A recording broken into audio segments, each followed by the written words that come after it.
O mundo digital invade ao nosso redor as nossas relações em todas as suas amplitudes e nós conversamos aqui no Papo Digital 4. O nosso assunto de hoje é e-commerce, de que forma essas relações de consumo, de compra, de venda, de entrega, de segurança interferem ou já interferiram no comércio via internet e todas as plataformas no dia a dia. Para isso estão conosco dois especialistas, os consultores em marketing digital Gustavo Cândido e Paulo Milreu. Vamos direto ao assunto. Paulo, eu comentei antes de gravar aqui para entregar o jogo para quem está do lado de lá, a questão cultural envolvendo essa questão da compra tradicional de varejo no dia a dia em relação a todas essas possibilidades de plataformas eletrônicas. Vamos conversar um pouco sobre do que nós estamos falando e como isso se contrapõe na atualidade. Eu acho interessante entender que o comércio eletrônico, desde que surgiu no Brasil, ele vem crescendo muito, né? Então, o último crescimento de 2017 para 2016 foi 12%, se prevê 15% esse ano. Mas é importante entender que no varejo como um todo, o comércio eletrônico representa pouco menos de 6%. Isso parece ser um número que desanima, mas é um número que anima porque ele tem um potencial de crescimento muito grande. Nós estamos falando num varejo como um todo brasileiro, faturando mais de R$1 bilhão, e nós estamos falando de um comércio eletrônico que em 2017 faturou aproximadamente 60 bilhões de reais. Claro que é uma fatia pequena, mas em valores absolutos é algo grande e tem uma tendência de crescimento cada vez maior. Talvez a gente veja no comércio eletrônico dos próximos anos o crescimento que ele teve no início, que representava 25% a 30% ao ano. Caiu um pouco, mas eu acredito que agora começa a crescer com alta velocidade. Se a gente for tratar redes, marcas, organismos, essa forma eletrônica e digital de se relacionar com esses dados, Gustavo, que elementos a gente tem hoje, inclusive lá fora, para a gente não ficar falando só do nosso varejo aqui para comparar? Que elementos em que sentido? No sentido de organismos, para a gente começar a entrar um pouquinho nos dados, que eu sei que você sempre trouxe com a gente aqui, a gente lançando informações para as pessoas. O varejo, o e-commerce nos Estados Unidos, principalmente, que é onde basicamente começou ali, muito mais avançado do que no Brasil, um mercado que fatura muito mais, movimenta muito mais, e muito mais ligado ao mobile também, as compras feitas através do celular. Aqui no Brasil a gente está mais ou menos, as compras ainda são feitas pelo desktop, mais ou menos 30% feitas pelo celular, isso tende a avançar. E as principais players do mercado no sentido do e-commerce, que trabalham com e-commerce, estão nos Estados Unidos e acabaram dominando o mundo, estão presentes no Brasil também, avançam cada vez mais, sendo que a Amazon é a principal empresa deste mercado. Elas dominam 50% do mercado americano, do e-commerce americano. Deixou para trás a eBay, que nasceu basicamente junto com ela, no meados dos anos 90. Deixou para trás o Walmart com uma distância muito grande. E atende o mercado em vários segmentos e cada vez mais criando novas formas de pontos de contato através do digital com os seus clientes, né? Atendendo em todos os segmentos, até com o voice commerce, que a gente fala mais daqui a pouco. É esse elemento que eu estava querendo mexer no dia a dia aqui para a gente ir desmistificando e também detalhando essas questões. Eu fiquei pensando aqui na forma de acesso. Você acaba de dar um dado aqui bastante interessante e envolve comportamento do uso do dia a dia. A gente está com o celular na mão, obviamente, todo dia, e você comenta aqui no e-commerce, tem muita gente que ainda compra por seu notebook, pelo PC. Isso é uma cultura interessante que, por exemplo, me chama a atenção. É mais por causa da questão do hábito, não tem nada a ver com isso, é outro elemento que talvez faça essa distribuição hoje, é facilidade de pesquisa, por causa do tamanho da tela? Muito provavelmente porque basicamente começou no desktop, né? Hoje a gente sabe que a maioria dos usuários de internet no Brasil utiliza o celular, utiliza mais de 90%. Utiliza o celular para fazer todas as suas relações ali, né? Redes sociais e tal, pesquisas, internet e tudo mais. Então caminha para que até 2019, 2020, a grande maioria das compras sejam feitas através do mobile também. Agora, o desktop nasce como o primeiro ponto de contato da internet, né? Então, como a gente ainda tem um público que está entendendo como funciona isso comparando com mercados mais avançados, né? Então, o público brasileiro ainda está desenvolvendo ainda a sua relação com o e-commerce, ganhando confiança na plataforma, entendendo que é seguro, entendendo que existem proteções ali para ela fazer a compra, para ela fazer a troca, que é um ponto de relacionamento também com a empresa. Então, ela está nesse processo de maturidade e isso começou no desktop. É claro, a pesquisa favorece também, é o que você está dizendo. Muitas vezes a pesquisa, eu ouvi muitas pessoas falarem, não, eu prefiro comprar no desktop porque ali eu consigo visualizar melhor o produto. Visualizar melhor. Agora, ele vai caminhar para uma compra via mobile porque as pessoas utilizam mais o celular.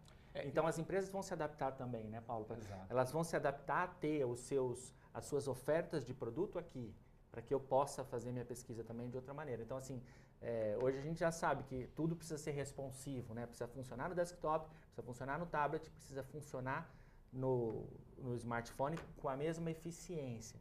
Então, na medida em que também as empresas se adaptam a oferecer isso de uma outra maneira, estou dizendo visualmente mesmo, Sim. Experiência de usuário que a gente diz, né? Claro. UX. A partir do momento que ela desenvolve isso, tende a valorizar o smartphone. E você vê, nos últimos 6 anos, o número de smartphones no Brasil cresceu 5 vezes. Junto com isso, cresceu também a disponibilidade de um acesso à internet pelo celular mais rápida e mais barata. Eu ia comentar isso como potencial de crescimento para os dados iniciais que você deu. Então, nós já saímos do 3G para o 4G, já prevemos o 5G e o valor vai tendendo a zero. Hoje o áudio pelo telefone comoditizou, é ligação ilimitada, eu não ligo mais. Eu quero dados. E o dados está ficando cada vez mais barato. Se eu tenho mais smartphones, são 210 milhões de smartphones no Brasil já. Se eu tenho smartphone, eu tenho acesso à internet com mais velocidade.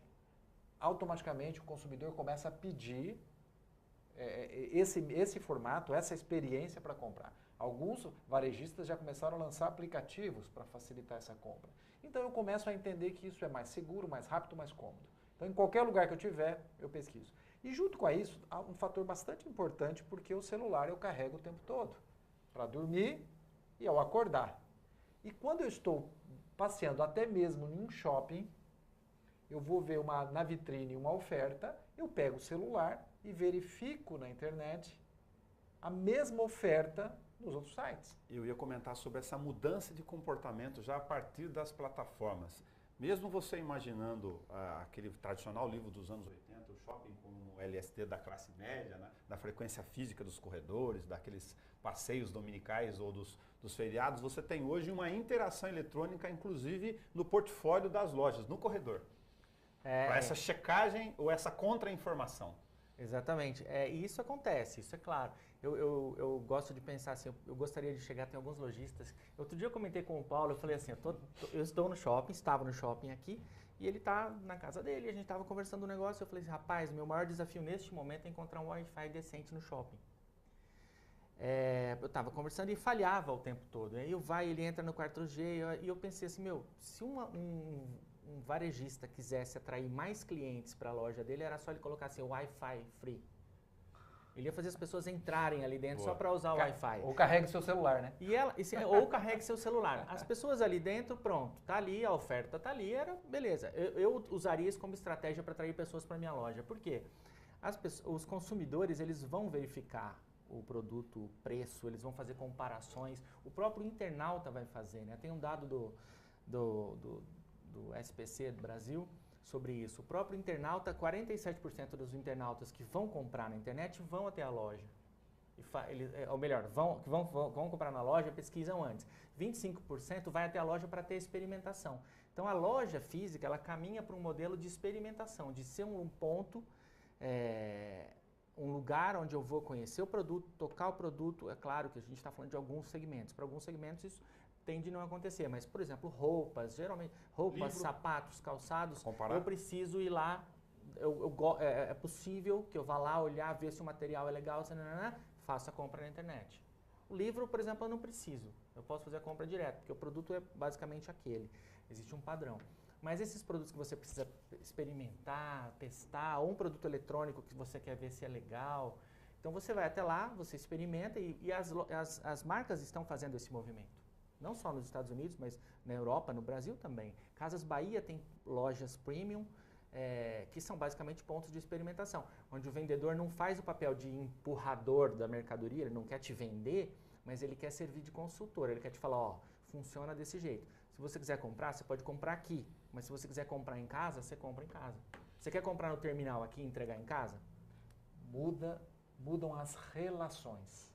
Se mudam as relações de consumo do consumidor com esse lojista, com esse varejista, muda também essa dinâmica, muda a linguagem e quem está na ponta para fazer essa experimentação precisa ter uma capacitação, uma habilidade diferente da que hoje está latente e existente, muito antiga. Quer dizer, o varejo precisa mudar nesse contexto, precisa ter um entendimento. Isso não é só varejo de rua, mas é varejo de shopping também, que cada dia mais perde a sua audiência, o seu volume de visitação, porque as pessoas vão lá mais para entretenimento e menos para comprar. O comerciário e o comerciante, então, na questão tradicional, vamos lembrar o batistar aqui nosso, né, para o dia a dia, para os produtos que estão abertos, muda essa relação de formação da mão de obra, do assistente, porque hoje ele fica quase um assistente aqui na gôndola, no dia a dia, dá uma outra informação. Agora o cara tem dados para poder questionar na hora, na mão. O que acontece? Exatamente. Antes, o vendedor era no modelo antigo. Você entra na loja, o vendedor te informa sobre o que é o produto. Então você fala, eu estou procurando uma coisa mais ou menos assim. Ou você pisa na loja, a pessoa já fala, pois não, né? Ou tem uns mais habilidosos, desculpa te interromper, que fala, não, essa roupa caiu muito bem em você, mas basicamente só esse dado. E o pior é que tem aquela outra coisa assim, às vezes você vai procurando esse aqui e ele não encontra. Ele fala, olha, mas eu tenho esse outro. E aí ele tenta te empurrar aquele produto que não é aquele que você veio buscar.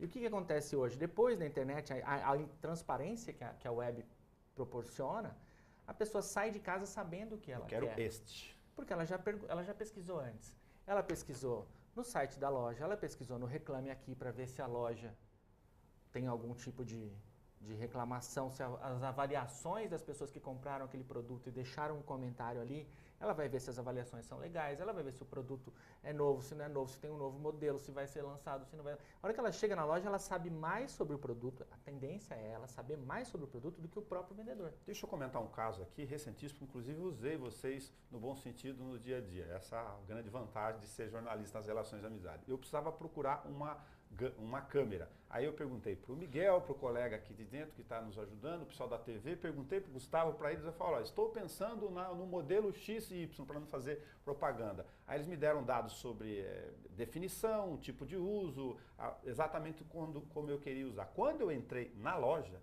em São Paulo, para aproveitar que eu passei por lá, eu tinha todas as especificações possíveis para poder discutir com o vendedor. É disso que nós estamos falando. Exatamente isso que a gente está falando. Você pode, o vendedor ele não vai mais te convencer sem que você tenha argumento de volta, porque você geralmente vai ter mais informação do que ele. E ele tentou me empurrar uma outra, eu falei, não, esta não serve por causa disso, eu já sabia a aplicação dela. Então, veja o desafio do profissional que vai estar lá atendendo, né, conduzindo nesse processo de experimentação, e o desafio do varejista para entender que as pessoas não estão só ali naquele momento para comprar, mas para aprender. Então a informação é muito importante. E a relação e a dinâmica desse relacionamento que ele vai precisar ter após eu sair da loja e não comprar, ou até antes de eu de chegar até a loja. Então não dá mais para o varejista se preocupar apenas com quem entra pela minha porta da frente. Eu preciso sim saber com mais detalhes quem entra, quem é essa pessoa, quais os detalhes de comportamento dela, faixa etária, o que ela gosta, o que ela não gosta, o que outros produtos que ela compra e até entender como ela usa a internet, porque eu preciso me relacionar com ela com outros pontos de contato, com outros canais. Aí entra, eu estou tentando especificar aos poucos aqui o e-commerce, que tem uma série de relações e eu me vejo aqui na condição de absoluto leigo pensando nas várias pontas.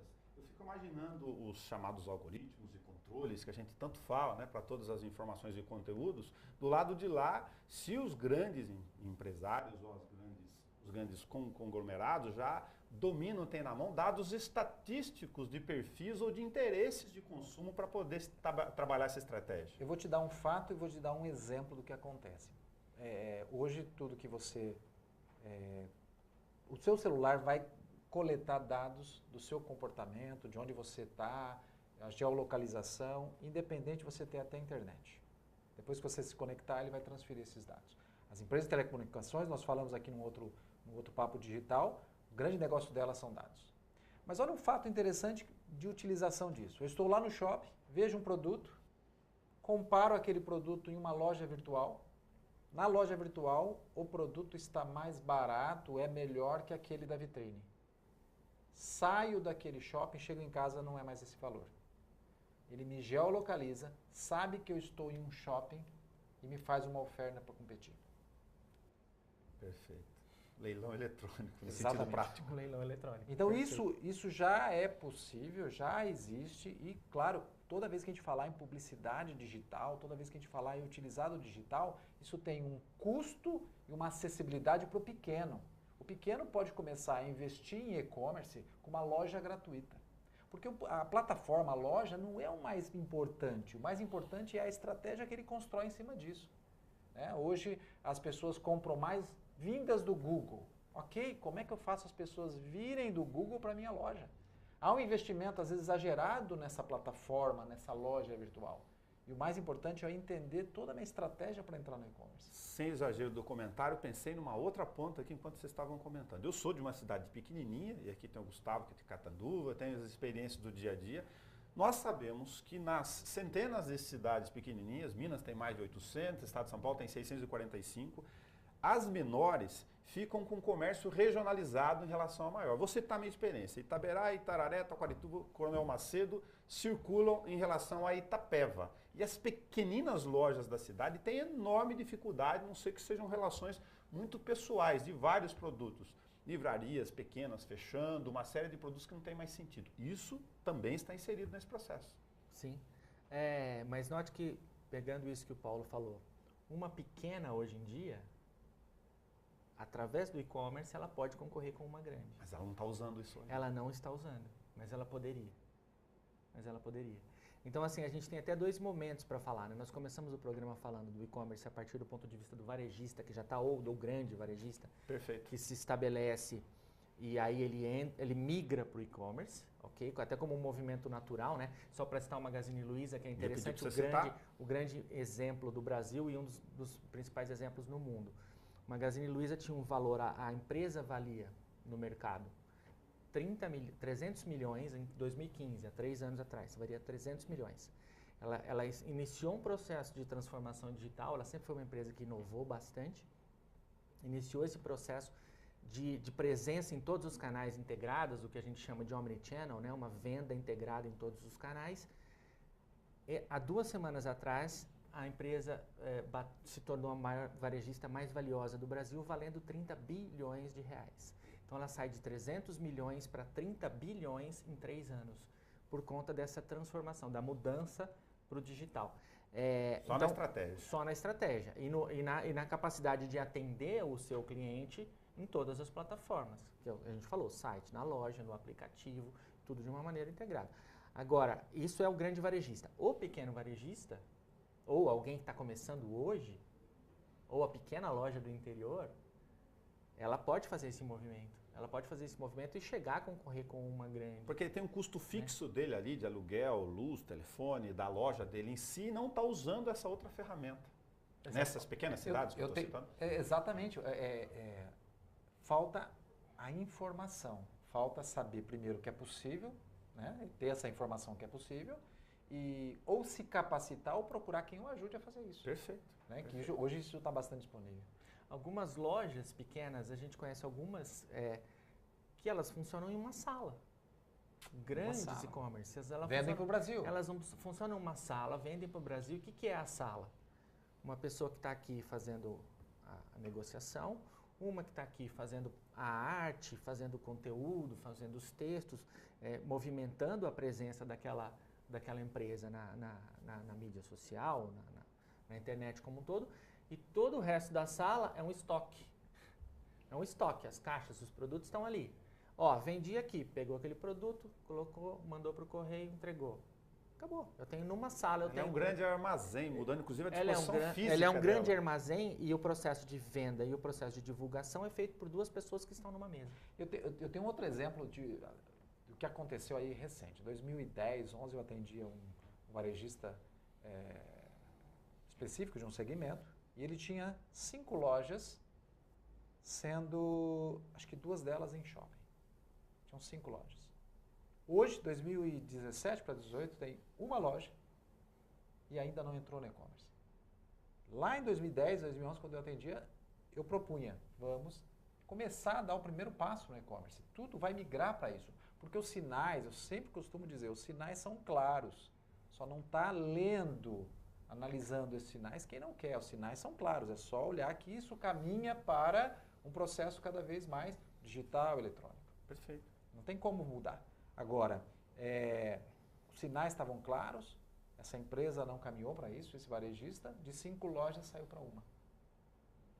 Então, há um movimento necessário para se fazer em relação a isso. É um investimento muito menor o e-commerce do que ter uma loja física. E aí tem uma outra possibilidade, pensando também nesse pequeno varejista, esse pequeno comerciante, que é ele fazer parte de um marketplace. O que é um marketplace? É uma espécie de shopping center, para deixar mais fácil, um shopping center virtual. Hoje em dia a gente compra muito em marketplace sem saber, às vezes, que se chama marketplace. Mas, por exemplo, a Amazon, ou no Brasil, Americanas, Submarino, Casas Bahia, Walmart, eles são marketplaces. Eles não vendem produtos apenas deles, eles vendem produtos de outras empresas ali dentro. Ok. Por isso que você entra lá e fala assim, eu quero comprar um iPhone. Aí você vai ter assim, custa tanto pela Apple, custa tanto pela loja X, custa tanto pela loja X. Várias ofertas de preços diferentes. E aí você escolhe qual que você quer, você vai ver o frete e tal, pum, faz a compra. Então você faz dentro da Amazon a compra de uma outra loja. Então, para essas lojas pequenas que podem estar lá dentro, é claro que existem regras para você estar dentro desse marketplace, existem valores que você paga e tal, mas ele te oferece um tráfego, quer dizer, ele vai ter sempre gente ali procurando, então a possibilidade dele encontrar a sua loja é muito grande, muito boa, melhor do que se você tiver, de repente, a sua loja separada, né?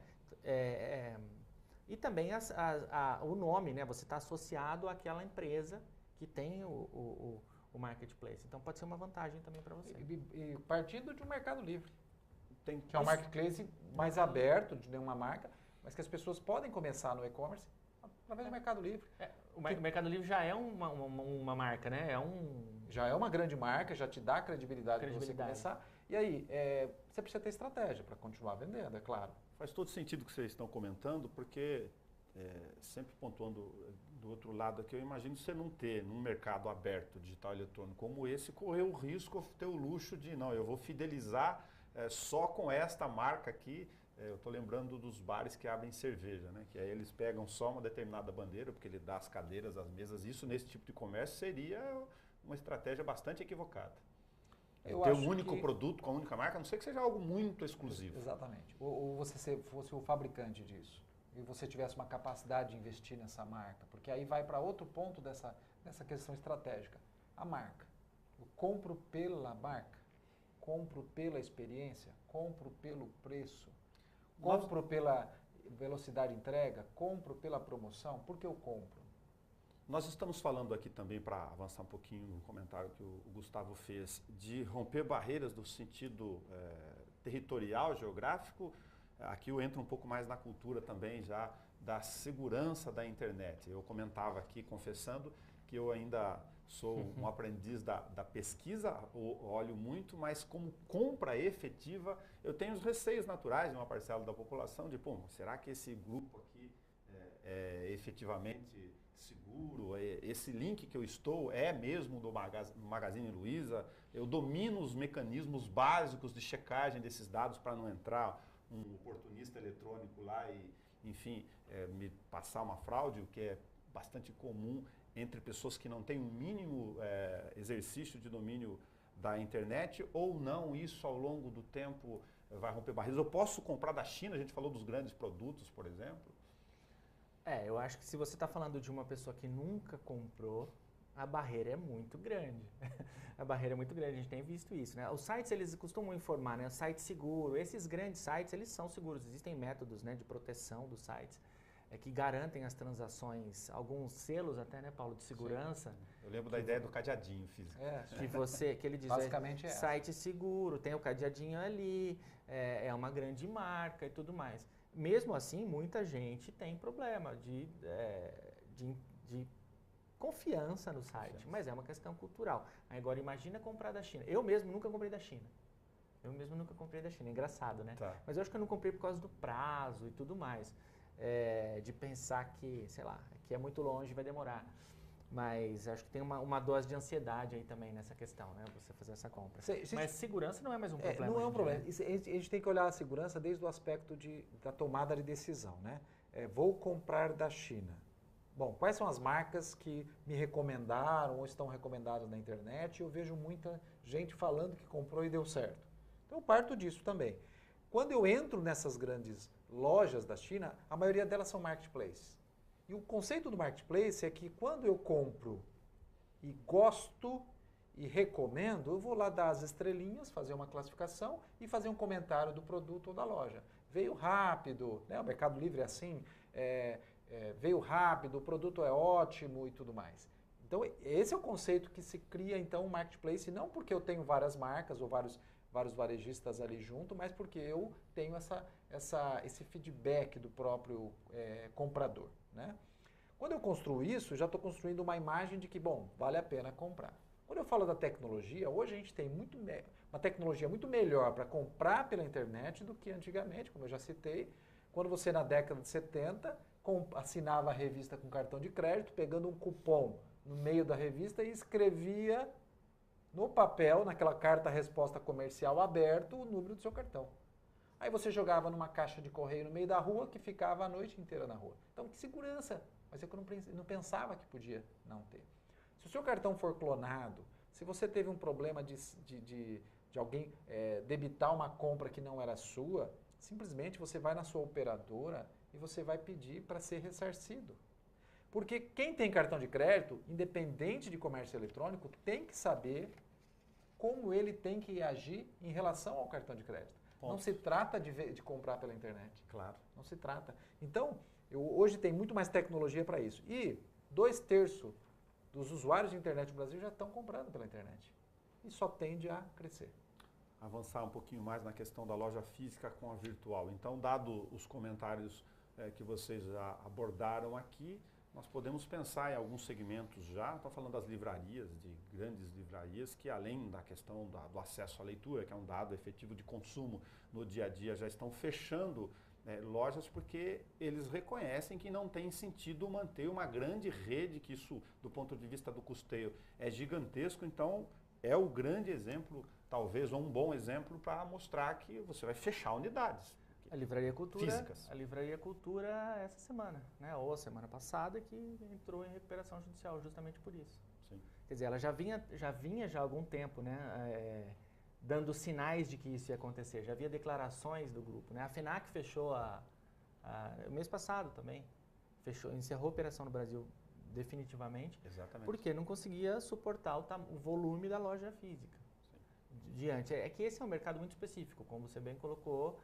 Livro, eu não preciso ir até a loja e pegar o livro na mão para depois eu escolher. E é curioso que você faça o teste, vá até a livraria aqui, pegue um livro e veja o preço e depois você entra no site ali na livraria mesmo e veja quanto custa. Ele custa... Mesmo com frete mais barato. Mesmo com frete, ele custa o dobro. Então assim, a não ser que você esteja muito ansioso para efetuar aquela compra, que esse é um fator, né? Essa questão do tempo de entrega é um fator. Que vai ali, não, mas demora 7 dias. Geralmente eles colocam um prazo a mais, entregam antes, para deixar, depois de muitos problemas que aconteceram aí ao longo dos anos, as empresas começaram a fazer isso, né? Elas colocam um prazo de entrega maior para baixar a ansiedade do cliente, vai chegar em 9 dias, mas depois eles entregam em 3, 4, a pessoa fica muito feliz, vai lá dar uma recomendação boa, a loja entrega direitinho, entrega antes do prazo, então beleza. Mas a não ser que você tenha essa questão da ansiedade, você possa controlar isso, é muito mais vantajoso você fazer a compra na internet. Agora, só para citar uma questão da integração que você está dizendo, e para onde a gente está caminhando, né? A Amazon abriu nos Estados Unidos uma loja que eles chamaram de Amazon 4-Star, 4 estrelas, uma loja física em Nova York, onde eles vendem só os produtos que os internautas classificaram com 4 estrelas no site. Que interessante. Olha a integração.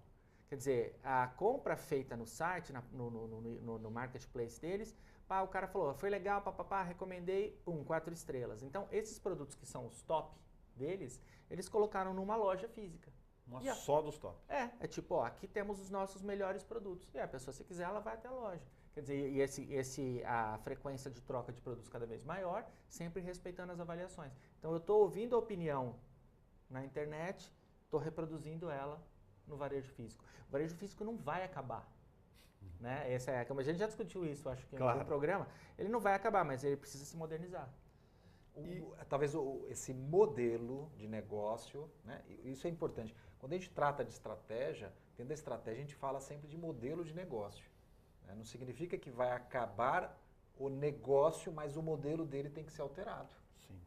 Então, não significa que você precisa agora fechar a sua loja física.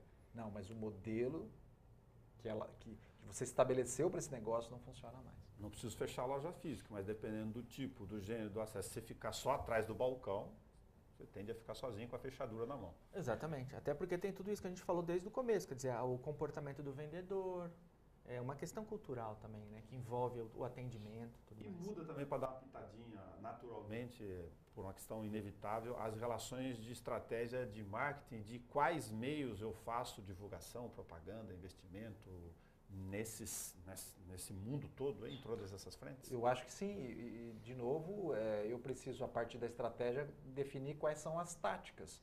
Hoje, então, eu preciso utilizar o WhatsApp para comunicação, porque o WhatsApp mostra-se uma ferramenta disponível na mão de todo mundo, onde eu quero consultar. Hoje, todo medicamento de formulação que eu faço, eu tiro uma foto, passo para a farmácia prepara, vou lá, se precisar entregar a receita, entrego depois e pego o medicamento. Então, o WhatsApp se torna um canal importante para eu fazer esse pedido de alguma forma. Se fosse pelo site, idem, a mesma coisa. Se fosse pelo Instagram ou rede social para trazer as pessoas para conhecer meu produto, novamente a mesma coisa. Está lembrando de um caso que a gente passou a semana passada aqui em Bauru? Eu dei uma risada e ele já sabia do que eu tinha lembrado. Porque foi assim um processo foi incrível. O processo construído da empresa, que tem site, que tem todos os meios eletrônicos, pode ganhar o selo ISO 9001. Mas não significa que recebeu o selo ISO 9001 que atende o consumidor. É muito importante entender, quando eu traço a minha estratégia, qual é a jornada, qual é o mapa da jornada do consumidor. Se realmente esse processo que parece bem feito, ele realmente me satisfaz. Né? Nós passamos por um caso... Para exemplo, rapidinho essa história. A gente queria fazer uma compra, já tinha feito uma compra uma vez na loja, falou, queremos tal produto. É melhor você pedir pelo e-mail porque é mais barato. Ótimo, peço pelo e-mail. Que produto você quer? Olha, eu quero assim, houve uma troca de 11 e-mails até que a pessoa que me respondia entendeu o que eu queria. Ela me mandou um orçamento, eu falei ok, ela demorou para responder, eu liguei e falei, você não respondeu meu e-mail. Ela falou, então, mas é que seu e-mail está na fila, eu vou responder. Eu falei, então, se quando você responder eu der ok, quando vai ficar pronto? Olha, em 24 horas. Quer dizer, ela demorou mais tempo para me explicar como funcionava, como eu deveria me adaptar ao processo dela, do que ela me vendeu o produto. Ou seja, eu tenho certeza que essa empresa acredita que ela está trabalhando no digital da maneira correta. Olha, eu estou utilizando venda via e-mail, via site, você liga lá, ele encaminha para o... Mas, na verdade, ele não está atendendo a necessidade do cliente. Então, esse é um risco. Nós estamos falando de elementos muito, talvez, detalhistas no dia a dia, mas é bastante interessante, lembrando que a gente está gravando aqui a partir de uma cidade eminentemente comercial e de grandes prestadores de serviço em volume, inclusive. Aí você está mais um outro dado aqui. Ontem à tarde entupiu a pia. E aí a minha sogra acionou e falou, precisa contratar um prestador de serviço. Você conhece algum? Eu fui lá na minha caixinha de cartões que eu tenho, de prestadores de serviços confiáveis, a minha listinha, né? E falou, liga para esse. Aí ela entrou, espera um minuto, no celular, ele não estava lá, porque eu queria checar o preço. E apareceram todos os outros. Eu falei, bom, então compare com os outros então. Mas eu achei isso, o que eu estou falando aqui, parece um detalhe insignificante, mas, poxa, como aquele grande prestador de serviços, que para mim, pela rotina e a segurança, que eu já precisei dele outras vezes, é confiável, não está no meio eletrônico anunciando. Quer dizer, quantas vendas ele está perdendo? E o investimento? Baixo. Esse Começa outro baixo. detalhe. Você tem a capacidade de ganhar escala nesse investimento pelo resultado que você obtém. Basta saber fazer. Um outro dado para confirmar isso que eu comentei, Paulo. Mudou muito o player de custeio das empresas em todos esses ramos, do ponto de vista de investimento em marketing. Em algumas áreas, inclusive, ele com investimento muito baixo, em dispositivos, estratégias e táticas, ele consegue ter respostas. É interessante que a empresa, quando ela pensa agora em negócios, business, eu preciso pensar no marketing, isso precisa cair para vendas, eu preciso gerar receita, faturar através dessas vendas, eu preciso pensar que todo esse processo tem que ser inovador, eu o tempo todo preciso entender essa jornada do meu consumidor e estar constantemente inovando, e nada disso pode ser bem coordenado, conduzido, executado sem uma boa estratégia, porque eu preciso compreender o que eu estou fazendo. Muita gente está entrando direto na ferramenta porque ela é legal, porque ela funciona, então ela vai dar resultado. Necessariamente não é assim. Então muita gente, no caso do comércio eletrônico, investe de forma errônea na loja virtual, coloca aí 80%, 90% da sua capacidade de investimento na loja e aí não consegue ter resultado. Isso é muito importante entender. Eu preciso definir muito bem claro aonde eu quero chegar. A estratégia define isso, senão eu invisto errado também. E o exemplo que você deu anterior, Gustavo, para aprofundar um pouquinho mais ele também, mostra uma mudança necessária de comportamento do empresário, micro, pequeno, médio, grande, porque se ele não tem um profissional que sabe mexer com essas ferramentas para saber se esse tráfego, modo, modelo, tática de informação funciona direito, o seu exemplo é bastante específico nisso. Mas é o que o Paulo está dizendo, quer dizer, ele entrou. Eu entrar, utilizar uma ferramenta digital não significa que eu tenha uma estratégia, que eu saiba o que eu estou fazendo. Perfeito. Curiosamente, para concluir essa história que é muito, muito interessante, nós fomos buscar o produto, entramos na loja e ficamos parados na loja, não sabia que tinha que pegar uma senha. Os funcionários estavam do outro lado do balcão, parados. Até sentados. Nós estávamos de um lado, eles estavam de outro, eles estavam parados, sentados. A partir do momento que eu fui lá e peguei uma senha, ele levantou. Processo perfeito. Aí que ele entendeu, então, que eu era uma pessoa que... Ou seja, ele esperou eu pegar a senha. Eu preciso de um treinamento psicólogo cognitivo eletrônico digital. Precisa. É muito, quer dizer, ele precisa de um entendimento muito maior de que o cliente, de que a coisa mudou. Comportamento, ação, reação, estratégia. Mas o fechamento com chave de ouro foi quando eu reclamei e a minha resposta foi, então vocês erraram ao pedir. Nós fizemos o cliente estava errado. Ok. A gente não pode deixar de fazer esse bate-papo sobre e-commerce aqui sem comentar a data de novembro. Já virou a estratégia. E eu confesso de novo, para sair atravessando aqui no assunto, que eu me sinto um boi no meio do deserto, né? Para fazer uma boa explicação. Porque Black Friday, para mim, tem muita informação falsa. Eu falo, esse aqui não entra porque não é coisa nenhuma, é o tal do chamariz enganatório. E é isso que me incomoda muito nessa data. Ela tem melhorado. A primeira Black Friday no Brasil foi em 2010, então nós já estamos caminhando para a oitava. E as pessoas até brincaram ao longo dos anos, aí chamar de Black Fraud, né? Falava, a empresa pega, duplica, ela aumenta o preço, ela põe 2 vezes o preço, depois ela baixa, volta ao preço normal e diz que era uma promoção.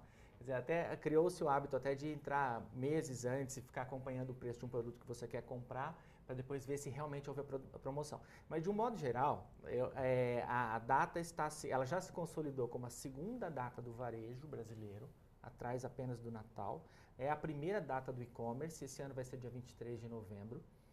E ela movimentou ano passado 2,1 bilhões, 2,1 bilhões, esse ano deve movimentar 2,6. Então tem um aumento aí de 15% também. É o mesmo aumento do e-commerce que a gente está projetando, 15% deve ter na Black Friday. O que eu quero dizer é que ela se tornou mais confiável, a cada ano ela se torna mais confiável. Então tem um número maior de empresas participando, e realmente realizando promoções. E o público está cada vez mais, o consumidor entendendo que isso está acontecendo e está aderindo. Então ela foi ganhando força ao longo dos anos, né? Nos últimos anos, o Reclame Aqui, que é o maior portal hoje de reclamação e consulta e reputação, começou a monitorar justamente os preços antes para saber e fazer denúncia. Então isso começou a melhorar. O Procon atuou em alguns casos mais abusivos. E houve rumor esse ano que iriam trocar novembro por setembro, né? Porque justamente novembro prejudicaria o dezembro do Natal nas vendas. Esse ano não trocaram ainda, pode ser que o ano que vem ainda eles façam uma troca. Houve no início desse Black Friday, que é um modelo copiado aí dos Estados Unidos, não só a questão de um erro dos varejistas online que acabavam aproveitando de forma errada, mas também houve aí uma falta de experiência em entender que era importante essa data, era uma data que podia ajudar a própria loja a se tornar conhecida, né? Na verdade, eu não faço só promoção para vender mais e aumentar minha receita, mas às vezes é se posicionar no mercado. eu me posicionar no mercado. Então, essa é uma grande oportunidade. Quer dizer, mas é uma oportunidade que precisa ser levada, entendida como um todo, né?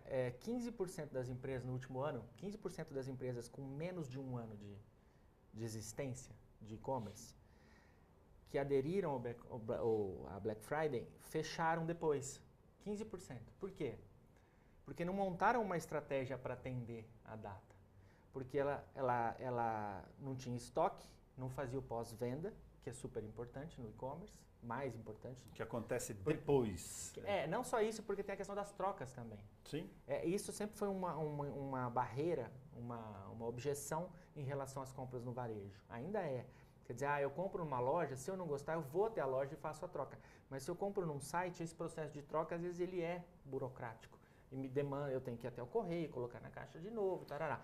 Então isso sempre foi uma objeção. Então assim, as lojas que não se preparam com estoque, pensando no pós-venda e principalmente na estratégia financeira mesmo, de entender até quanto ela pode fazer a promoção ou não, elas podem ter um problema de margem e vêm a fechar, e podem vir a fechar. Tem embutido aqui em algumas estratégias e faz parte do mercado, a gente escolhe uma espécie de queima de estoque eletrônico. Eu tenho, e eu já fui antecipado, por exemplo, por alguns que trabalham no meio.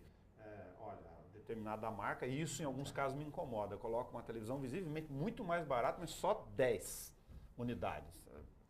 Isso aí vira uma serra pelada tentando achar uma grama de ouro, né? Um formigueiro eletrônico no meio. Isso, tipo de estratégia, por exemplo, me incomoda. Parece aquela história da loja que abre às 5 horas da manhã, aquela fila lá e um derrubando o outro. Mas faz parte. É que o comportamento do ser humano é esse. Né? Ele compra por emoção e justifica pela razão. Parece meio canibalismo de comportamento isso. Pode usar o termo canibalismo porque ele é perfeito para isso. Teria que ser um pouco mais científico nesse caso, mas a área do nosso cérebro que comanda é a área chamada cérebro reptiliano, que faz com que a gente queira sobreviver. Então, naquele momento que eu vejo isso, e isso é diferente para algumas pessoas, é claro, eu falo, se eu não comprar essa TV que eu preciso tanto, eu vou perder. Então, a minha emoção começa a me tomar de uma força, né, de pegar o cartão de crédito e ir lá e fazer essa compra. Então, isso é do comportamento humano e as empresas apenas entendem que funciona. Entende que funciona. É por isso que o crédito no Brasil é dessa forma também, é por isso que o brasileiro se endivida tanto. Podemos esperar então um aperfeiçoamento da ferramenta, do Black Friday como data, como estratégia, como conteúdo, como tudo que é novo no meio. Com certeza, é uma data que tende a se consolidar cada vez mais. Amadurecimento Até porque ela de ser próxima do Natal, muitas pessoas agora elas já estão aproveitando a data para fazer a compra de Natal. Porque na verdade ela também não é só a data específica, né? Na verdade, algumas semanas antes, algumas semanas depois, as promoções ainda estão ali. Então, é um período que envolve esse final de novembro de compras e promoções que impacta também no Natal, né? Então, na verdade, é quase como uma antecipação das compras de Natal.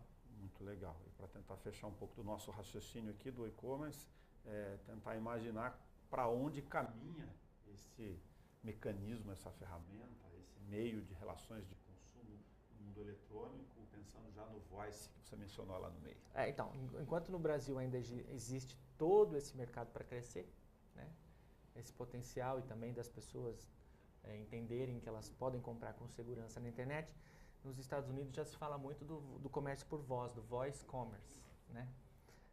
Ou seja, muitas empresas grandes possuem assistentes virtuais inteligentes, que são aqueles programas que conversam com a gente. A Apple tem a Siri, a Microsoft tem a Cortana.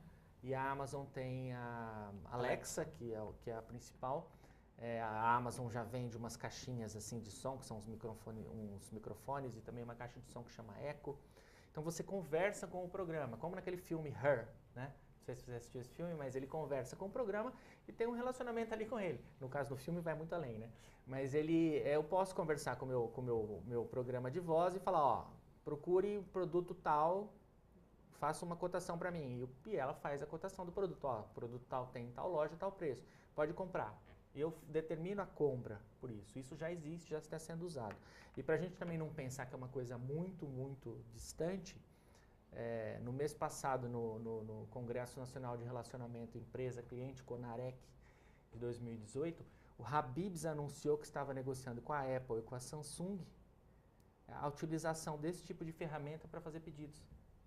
Ou seja, ele já iria aceitar pedidos de delivery através de assistentes virtuais de voz. Então a gente caminha para fazer uma compra assim, ó, compra aí para mim.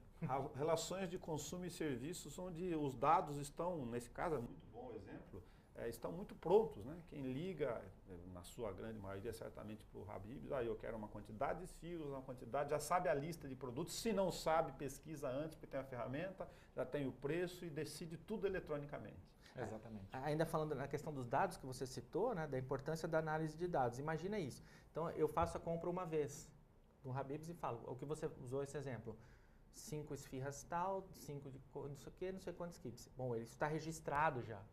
A próxima vez que eu for fazer essa compra, eu decido que eu não vou comprar aquela esfirra, ele vai me oferecer, mas você não quer tal esfirra? Ou talvez ele fale, hoje a esfirra está por tanto, porque ele já entendeu que eu fiz essa compra antes, que é o que acontece no supermercado, no aplicativo do Pão de Açúcar, não esqueci o nome do aplicativo, do Pão de Açúcar, mas ele já me recomenda, ele recomenda as coisas que eu costumo comprar no supermercado. Sim. E ele já faz um preço melhor para mim. E ele me avisa quando tem promoção de vinho, por exemplo. Exatamente. Um dia exatamente. Antes, se você olha o seu aplicativo, você vê exatamente o que você compra. Avisa, vem amanhã que tem 50% desse produto. Exatamente. Muito interessante. Para onde vamos, Paulo, com esse mercado? Naturalmente, eu estava pensando enquanto o Gustavo falava que, além das relações de consumo, mudam as relações de emprego, de trabalho. Né? É importante entender que, muitas vezes, não é que, como eu ganho escala no comércio eletrônico, como eu consigo fazer uma venda em escala, vender mais com menos recurso, menos pessoas, as pessoas terão que se preparar para serem realocadas em outro tipo de trabalho. Esse é o desafio. É o desafio aprender novas coisas. No mínimo, as habilidades digitais. Cada vez mais as pessoas precisam ter habilidades digitais. E desenvolvendo essas habilidades digitais, eu vou entender que as oportunidades estão em outro lugar, que está nesse momento sendo construído já. Hoje existe mais vagas para quem tem habilidades digitais do que para quem não tem. Perfeito. Vagas disponíveis.